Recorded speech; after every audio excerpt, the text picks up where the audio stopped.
우리는 사도행전 강해를 통해서 지금 사도 바울 1차 전도 여행을 우리가 함께 따라가고 있습니다.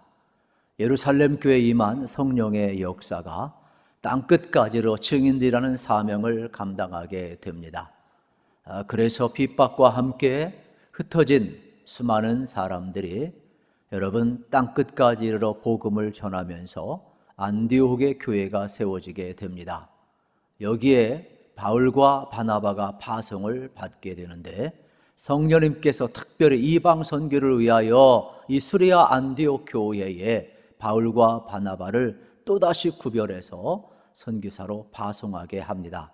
그래서 바울과 바나바는 거침없이 복음을 증언하게 됩니다. 성령의 역사가 나타나게 됩니다. 그런데 우리가 성경을 살펴보면 강력한 반대에도 부딪히고 있음을 발견할 수가 있습니다. 많은 박해와 또 많은 어려움이 있었습니다. 그러면 중단했느냐? 중단하지 않았습니다. 오히려 박해, 오히려 방해, 수많은 어려움이 있을수록 마치 메마른 그 들판에 불이 번지듯이 선교의 역사는 계속 불타올랐음을 발견할 수가 있는 것입니다.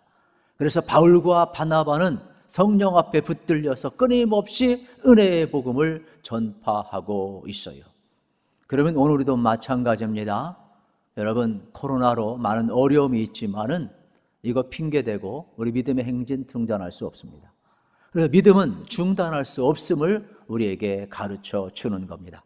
그리스도인으로 산다라는 것은 예수님을 믿는 것이고 우리 안에 그리스도의 심장이 있는 것이고 우리 안에 성령님이 계셔서 여러분 그리스도께서 하시는 일, 성령님이 하시고자 하는 일을 우리가 하면서 살아가는 존재가 되겠습니다.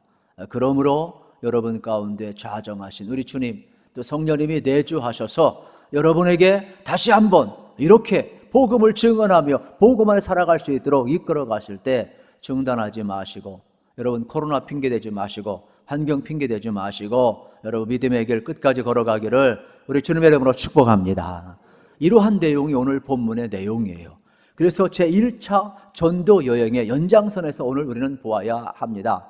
수리 안디옥에서 파송을 받아서 쭉 오다가 우리는 이 13장부터 여러분 이방 전도가 1차 전도가 시작이 되잖아요. 그래서 이들은 비시대 안디옥, 이고니온, 루스드라, 오늘 더베를 마지막으로 해서 돌아가면서 다시 한번 역순으로 돌아가 1차 전도여행을 마치게 되는 겁니다. 앞부분에 보게 되면은 이방 땅 루스드라에서 기적이 일어납니다. 그곳엔 회당도 없고 디아스포라 흩어진 유대인도 없습니다. 그런데 이곳에서 안전뱅이가 일어나요. 마치 사도행전 3장에 나타났던 기적이 예수의 이름으로 일어납니다. 그래서 이 헬라 문화권에 살고 있던 사람들이 바울과 바나바를 통해서 복음을 접하며 기적을 체험하고 하나님의 통치 가운데 들어가 믿는 자가 더해졌습니다. 그들은 잘 모르니까 자기 믿는 문화 방식대로 제우스 신이라 헤르메스 신이 강림했다고 여겨서 신적으로 추앙을 했습니다. 이때 바울은 우리는 하나님이 아니고 우리는 정말로 너희와 똑같이 성정을 가진 존재라고 이야기하며 우상 앞에 절하지 말 것을 그리고 하나님만 섬길 것을 다시 한번 재차 그들 일깨우고 있습니다. 이 정도 되면은 믿는 자가 더해지고 이 루스 땅에 참 루스드라 땅에 여러분 비시디 안디옥 땅에 여러분 어떻게 되겠어요? 놀라운 역사가 계속 일어나야 되지 않겠습니까?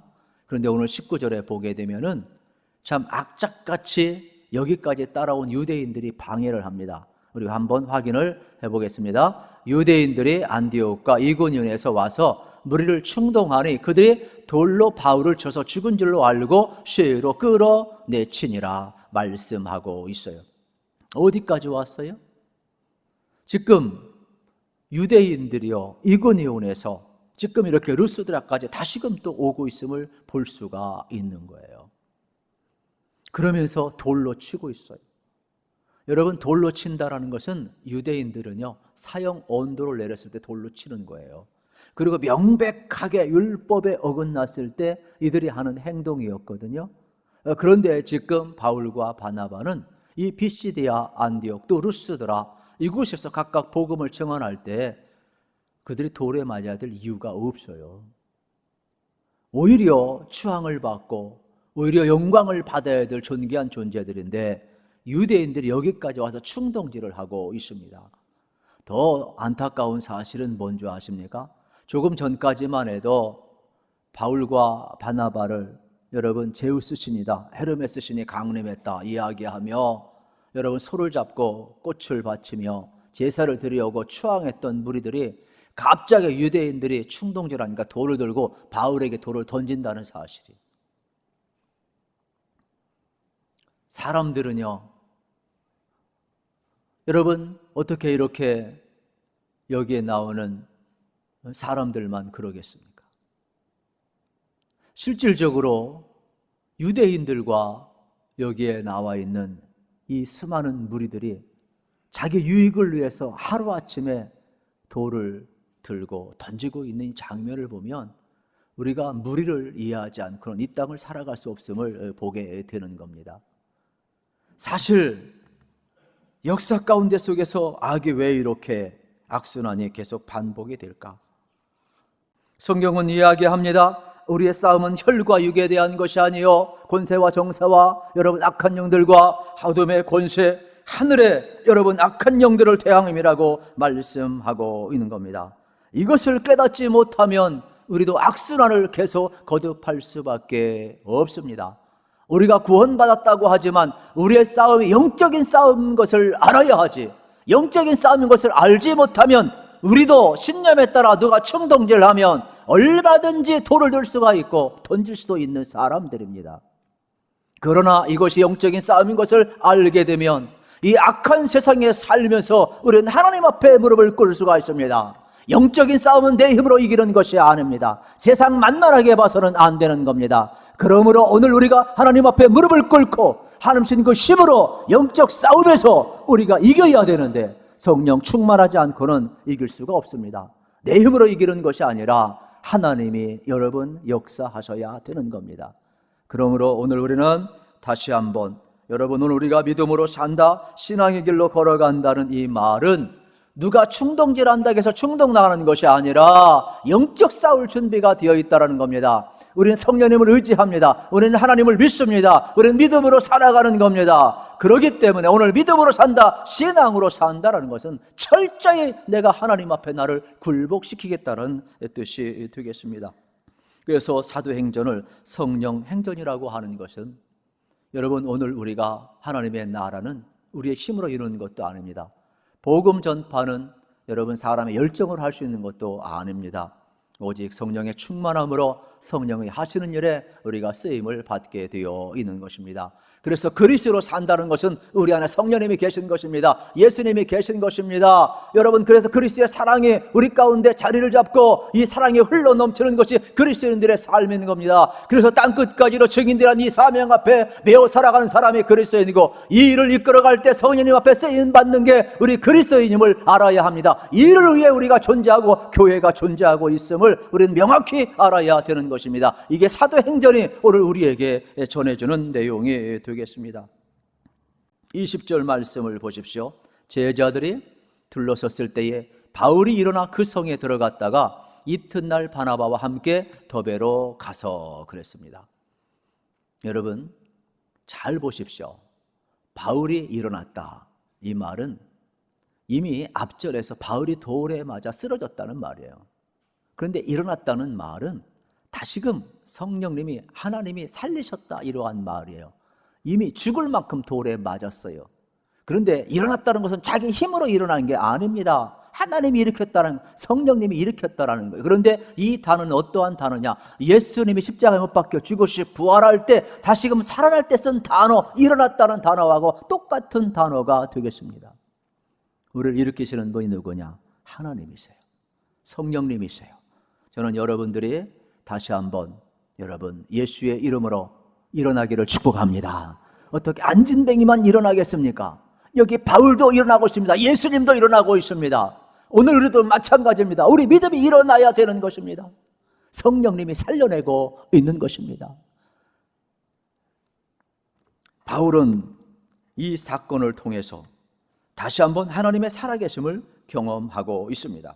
그러면서 복음으로 말미암아 고난과 핍박과 멸시가 올 수 있었음을 이들에게 가르쳐 주고 있습니다.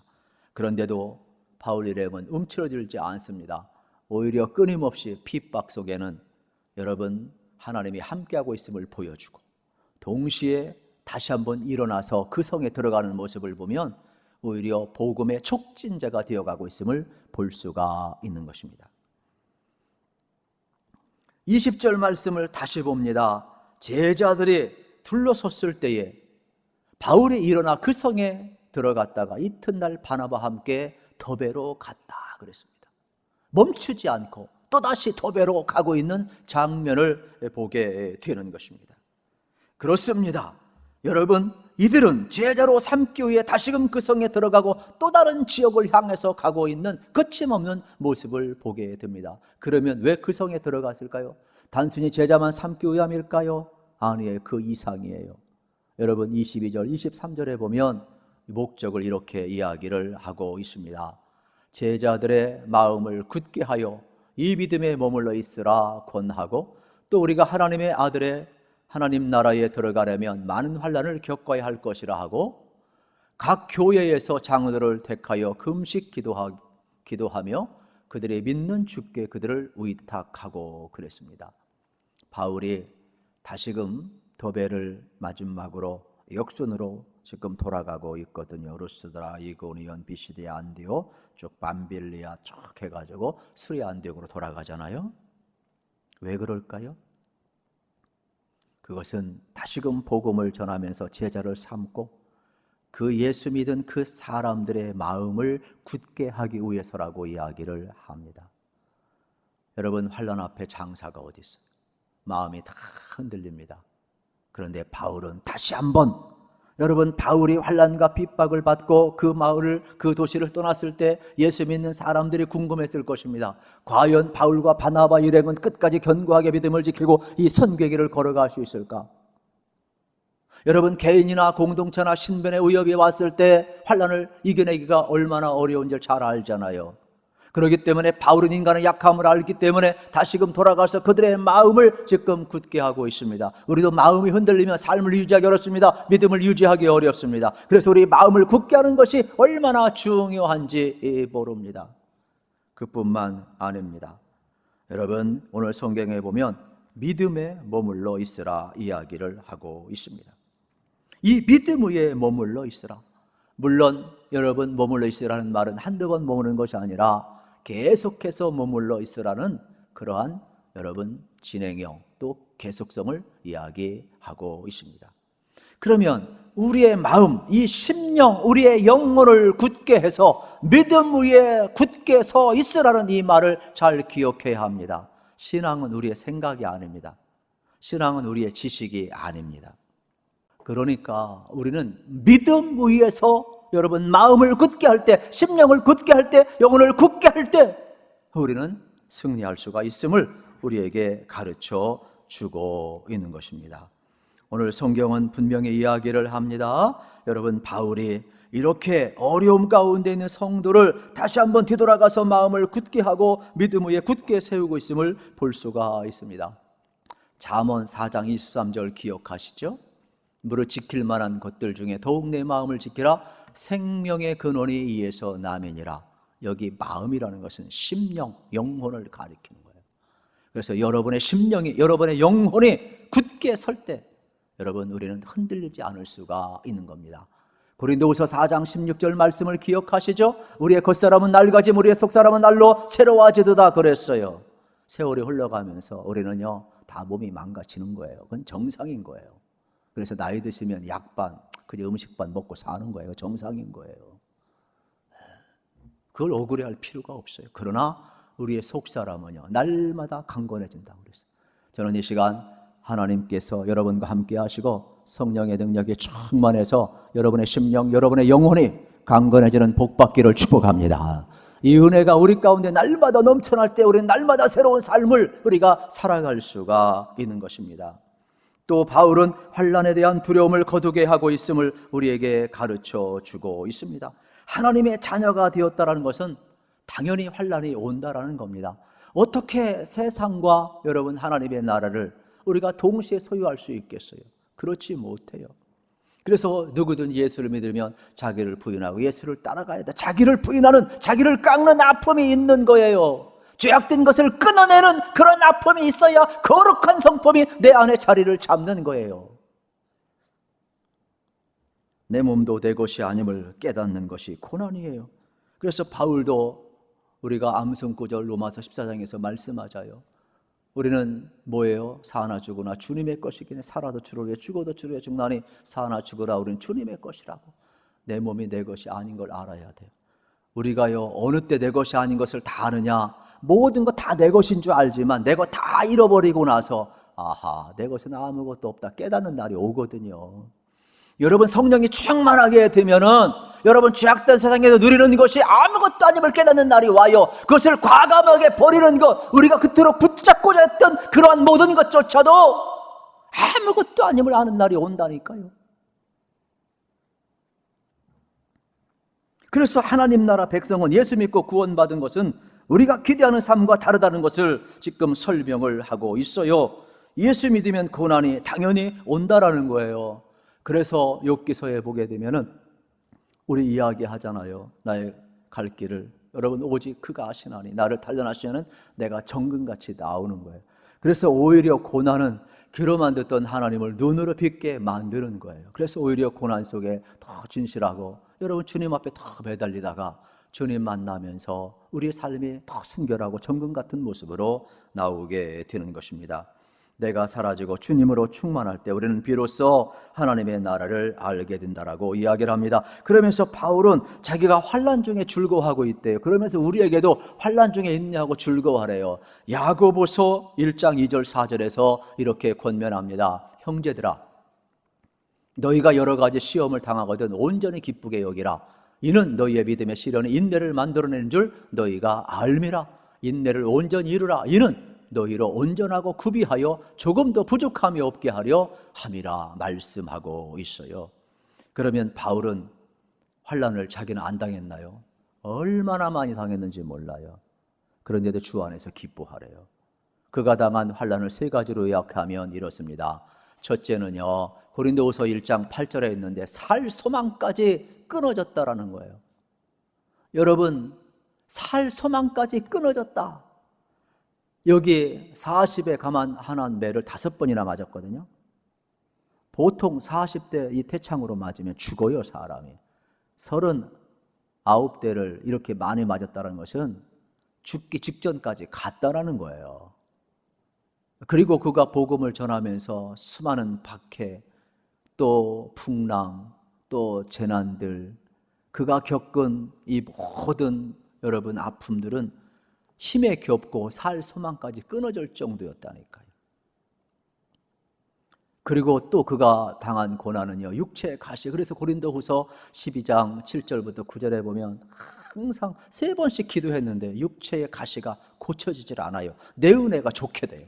아니 남들은 다 고치고 있는데 여러분 바울과 같은 능력자가 다른 사람 병은 다 고치고 있는데 자기는 대인관계 갔는데도 눈이 아프니까 어려움이 있어요.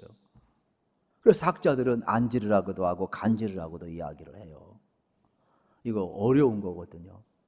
근데 그 아픔을 평생 간직하고 살았어요.